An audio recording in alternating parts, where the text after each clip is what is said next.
choga wal bakel meji cheng longo ji jusu chu Mary dan Magdala kene Mary man James ke Solomi wale tege ngwen me gwa kok ko tege pon ye chu yir meron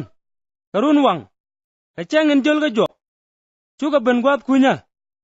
mindi cheng ken chuga rai karo woke anga mbu memorial to koga ka kwidan ka me chiga gwi chuga janen eno cha pemedi real to koga ka me chiga chuot gwat kunya chuga ngwet mi cheng bi mi bornen nyura ku chwe ka chuga gaj duno chwe ga jogi chwara gaj gor yeni yechu ranaderet me cha padjat cha je jelis tele jen wana gweja gwat e cha ya traitin duno wia joga jikwara ke Peter eno chawu niam ka ye chawu ka Galilee bia jawu nen en wini chit ka me cha lariye ka chuga berar chuga robar gwat kunya to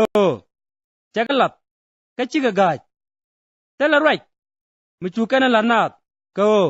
dalge teme mechi ye chura jelis ka chengen jol ga jok karun wang chura nyon Mary dan Magdala kenyam meche ye dang baro ti jewul poinde kajen chwana mawlat ne tete kel ke yechu ka chwa ga jek a perge ka wiege ka meji kana lingeno tege a chaja nen a Mary ken ngat ka korga momo jorore nyodi kwara dangraw te jeldu ka tamu rodin chuga lo jok ka chuga jawlar ji kwara tin koken ka karwai den ngatba ka korga momo Mary jag dang welwi de kel gwan miet chwe pel miam den ka chuga luek ko tele ka ngat ka bung wat kien ko charwai nene te cha ye chune luk me chero jelis ka chwega joge wiare wa ke lew kala de tu ko tugo ne ideal wi mon karam nget kamo jaja lak ka bakan karam ma ci ka bengado baja dwej ka binyuni te gaiga na tuti ben joy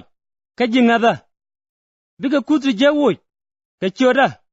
ka biga right ka sugdu gol biga tolkap ka mu mat ga medega luang chika biliw biga tetken kuang pani ji jwanne ka biga ka jaga go meji kwani ye chura ga kayno twaja nang nyal ka chwewe nyur ku chwei kot chuga jien ka chuga roi kot wolat gon dial ka let kwano kot ka kel ka nyuda jenu roi ni titi ka pok ka lene ka tigai ga nat no